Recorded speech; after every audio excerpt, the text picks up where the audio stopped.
respectfully disagree with the opinion of some people in this room that you guys did all you can in our best interest to take your time and vote on this. Because as was brought up by a gentleman about a half hour ago, and the last speaker just brought it up again, I'm glad someone else caught it, you were asked, how did you vote? You said yes.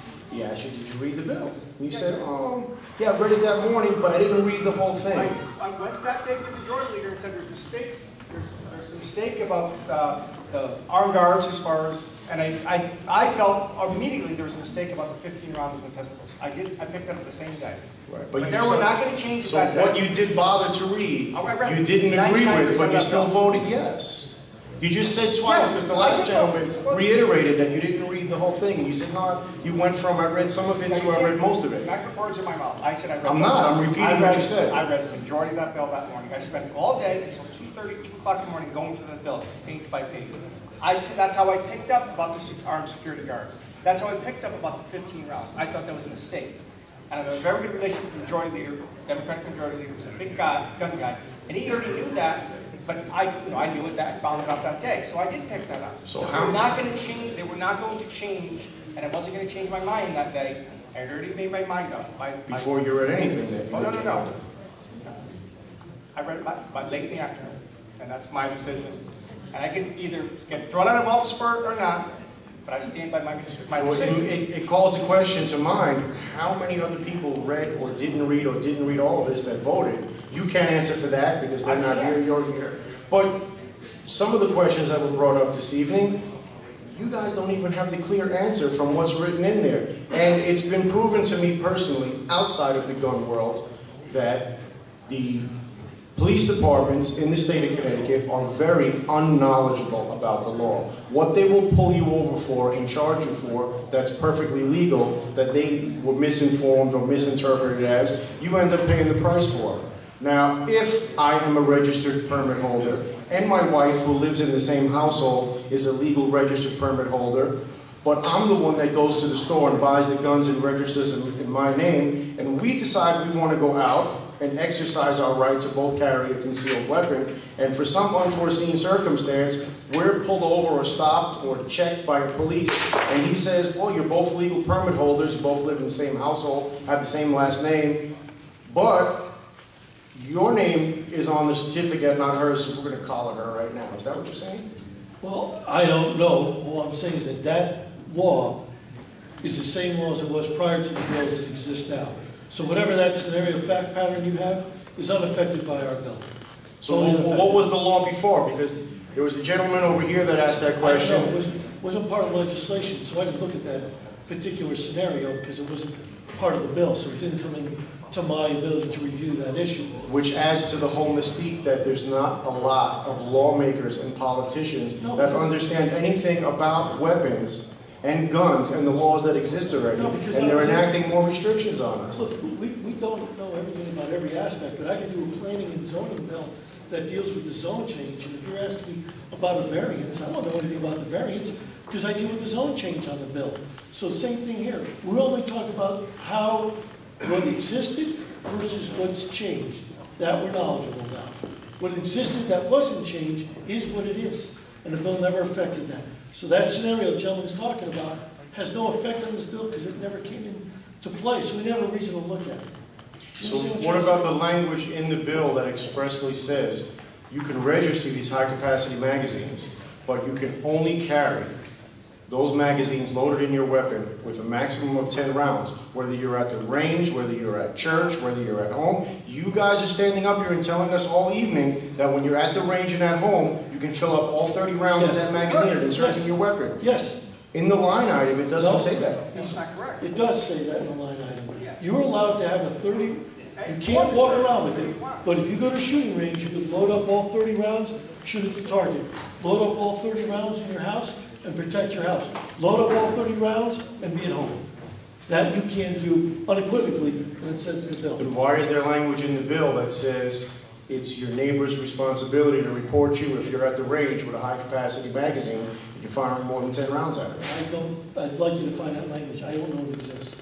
So I don't know what he was referring to, and we'll find the line for you because that's clearly how the law is.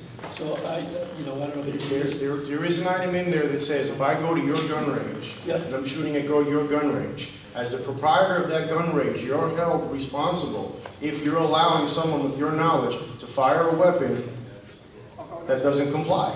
Because you didn't comply prior.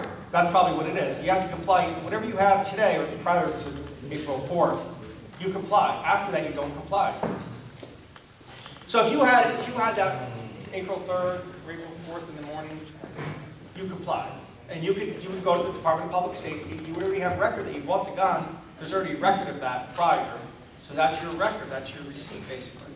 So when you have the declaration form eventually, you'll state that.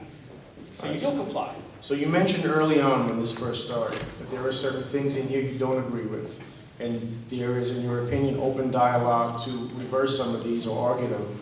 What are those points that you feel you should go back and you have the wherewithal to say we need to change this? If it was up to me, I wouldn't have banned some of the guns.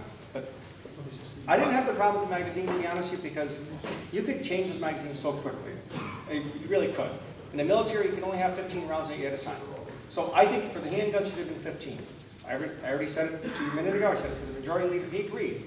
That will not change this year. I'm not going to sit here and lie and say it will change this year. Hopefully next year, but I can never guarantee you that. But certain guns, yes, I would have. I would have liked to see the last Mossberg gun protected. I would have liked to see other guns protected. This is hurting a lot more than Mossberg. No, I know. This is hurting every private gun owner that can't sell ammunition, that can't sell firearms. Yeah. Trust me, Mossberg doesn't like this bill any more than you like this bill. Right. They don't like this bill any more than you like. What kind of commitment can we get that there will be some fight in you to go back on some of these issues? You will have a unit that, with the issues we just brought up, like trying to get 15 rounds in a pistol? Okay. I already spoke to the majority leader, Dorison. He's, like I said earlier, he's a gun guy, he's a hunter, he's served in the military, he's target shoots. That 15 should have been the number. He really wanted 20, but I felt 15 was the right number, but I don't have that say. And certain guns, yeah, I'd like to see protected, but it's going to be very, very difficult. So in all honesty, we'll need a different chamber. Is this something that you will spearhead, that you will put out on your blogs and on your campaign, or whatever you have to put out to the public, or is this something you'll sit back and wait, and if someone else brings it up, you'll maybe support Next it? session, we're going to put in a bill that says 15 rounds in a handgun, because we both of them. Okay. Next session, we're going to do that. Overtech, I don't think anything else should happen. I think we've gone far enough, too far probably.